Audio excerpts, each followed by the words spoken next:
అందరికీ నమస్కారం. Welcome back to Nani's kitchen. ఈరోజు రెసిపీ ఏమన్నా రవ్వ లడ్డు. ఇప్పుడు దీనికి కావాల్సిన ఇంగ్రీడియంట్స్ చూద్దామా. అంతే రవ్వ కప్పు, చక్కెర అర్ధ కప్పు, కప్పు కొబ్బరి, గోడంబి ద్రాక్ష ఒక కప్పు, నెయ్యి ఒక కప్పు, ఇలాచి ఒక 4-5. పొయ్యి మీద పాన్ పెట్టిన నెయ్యి వేస్తాను.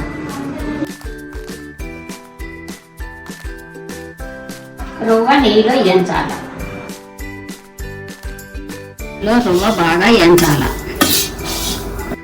రవ గోల్డెన్ బ్రౌన్ కలర్ గా వేగింది. మరొక బౌల్లోకి ట్రాన్స్ఫర్ చేసుకుందాం. మళ్ళీ మరొక కడాయి పైన నెయ్యి యాడ్ చేసుకుందాం. ఇప్పుడు నెయ్యి కాగినాక గోడంబి ద్రాక్షిని వేయించుకుందాం. ఇప్పుడు గోడంబి ద్రాక్షి గోల్డెన్ బ్రౌన్ వచ్చేదాకా వేయించుకుందాం. ఇప్పుడు ఇది గోల్డెన్ బ్రౌన్ కలర్ వచ్చింది. దీన్ని ఇప్పుడు కప్పులోకి ట్రాన్స్ఫర్ చేసుకుందాం.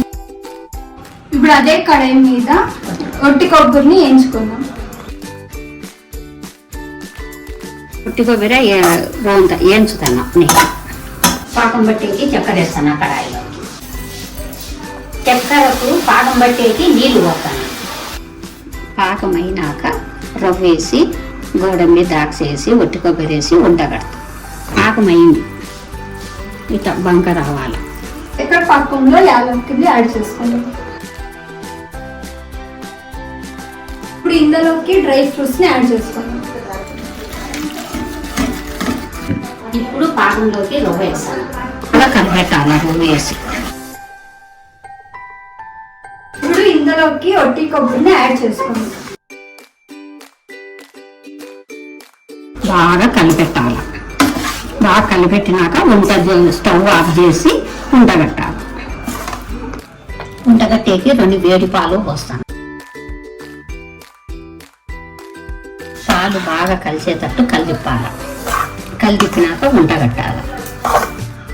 కప్పులో నీళ్లు పోసుకొని ఇట్లా చేతికి తేమ అంటించుకొని ఉండగడతాను. ఇప్పుడు రౌండ్ రెసిపీ రెడీ అయ్యింది. మీకు ఈ వీడియో నచ్చినట్లయితే like, share and subscribe to Nani's kitchen.